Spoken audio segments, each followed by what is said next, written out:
लेकिन फिर एक नया महाज जिसकी तरफ इशारा सुहेल वड़ाइच साहब ने किया कि जो उनके साथी हैं जिसकी वजह से फेक न्यूज का फैलाव बढ़ा है, उनमें से तो बहुत से और लोग उनके साथ आ गए हैं। एलन मस्क अब उनके बहुत एलानिया हिमायती बन चुके हैं। मैं इसी में बात करना चाहता था। इसमें तो कोई शक नहीं, अगर आप अमेरिका में मेन स्ट्रीम मीडिया देखें तो उनकी एक हिमायत नजर आती है डेमोक्रेट्स के लिए।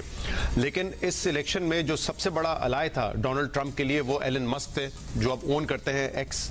और सोशल मीडिया जिस एल्गोरिथम की वजह से चलता है वो इतना स्ट्रांग है कि मेरे ख्याल से अगर किसी को इन्फ्लुएंस करना हो तो ये सबसे बड़े टूल है इस वक्त। और एलन मस्क जैसे लोग जो है वो दुनिया में इतने ताकतवर हो चुके हैं जुनेद, कि वो चंद घंटों में जो पूरा नैरेटिव है वो तब्दील करके रख सकते हैं। क्योंकि ये सारे जो टूल्स हैं, जो सोशल मीडिया वेबसाइट्स वगैरह एप्लीकेशंस हैं, ये आपको पता है बड़े स्ट्रांग एल्गोरिथम पे काम करती हैं। यानी कि अगर आपने एक दो वीडियोस देख ली जिसमें वो डोनाल्ड ट्रंप की बड़ाई बता रहे हैं, तो आपको अगली जो 50-100 जितनी भी वीडियोस आप देखते रहेंगे वो प्रो डोनाल्ड ट्रंप ही नजर आएंगी। तो एक जैसा मवाद जो है वो आपके दिमाग तक पहुंच रहा होता है और फिर वो आपकी जहन साजी करता है। तो ये बहुत स्ट्रांग टूल है। और एलन मस्क ने तो कोई जो है वो कोई शक की गुंजाइश ही नहीं छोड़ी कि वो किस तरीके से उनके अलाय बन के खड़े हुए थे। और आज भी कुछ फुटेजेस आ रही थी जिसमें शायद उनसे मुलाकात भी हुई है आज। डॉलर्स की बारिश। जी जी जी बिल्कुल। तो वो एक बहुत बड़ा फैक्टर है और उसमें बिल्कुल ठीक बात है, उसमें फेक न्यूज भी है, उसमें दुरुस्त न्यूज भी होगी। बट ये जो एक पैरेलल अब मीडिया है, सोशल मीडिया, इसका इन्फ्लुएंस उससे कोई इनकार नहीं किया जा सकता, ना अमेरिका में, ना पाकिस्तान में, या शायद कहीं और।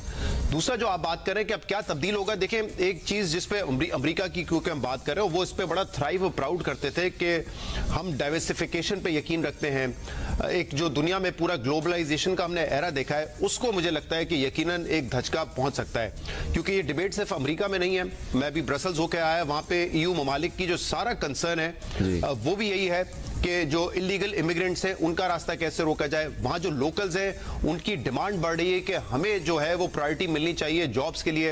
इमिग्रेंट्स आते हैं, बाहर से लोग आते हैं, महंगाई भी बढ़ती है, उनको जॉब्स भी मिलते हैं, हमारे लिए ना खाने को बचता है, ना नौकरियां बचती हैं। तो ये कंसर्न है। और जहां जहां हम देख रहे हैं यूरोपियन ममालिक में भी जो राइटिस्ट जहां पे उभर के आ रहे हैं, जो अब इलेक्शन जीत रहे हैं, वहां पे उनकी वजह से जो ओवरऑल इन्फ्लुएंस है यूरोपियन पार्लियामेंट में वो भी बहुत बढ़ता जा रहा है। अभी रिसेंटली जब पाकिस्तान की हमेशा जीएसपी प्लस की बात होती है, उस पर 28 कन्वेंशन है। अब वो जो जीएसपी प्लस नेशंस के लिए जो मजीद कन्वेंशन बढ़ा रहे हैं, उसमें नंबर 1 प्रायोरिटी जो है उनकी वो यही है कि जो इलीगल इमिग्रेंट्स हैं उनको रोका जाए। तो ये जब भी ये फाइनल हो जाएंगे, नए लॉज आ जाएंगे उनके, तो पाकिस्तान पर भी दबाव आएगा कि आप यहां से इलीगल इमिग्रेंट्स को ना जाने दें और जो वहां पर हैं उनको डिपोर्ट करें। तो ये पूरी दुनिया में जो हम एक बात करते हैं जिसपे कि डाइवर्सिफिकेशन थी, ग्लोबलाइजेशन थी, अमेरिका लैंड ऑफ अपॉर्चुनिटी है, उसके लिए मेरे ख्याल से एक सेटबैक जरूर हो गई है।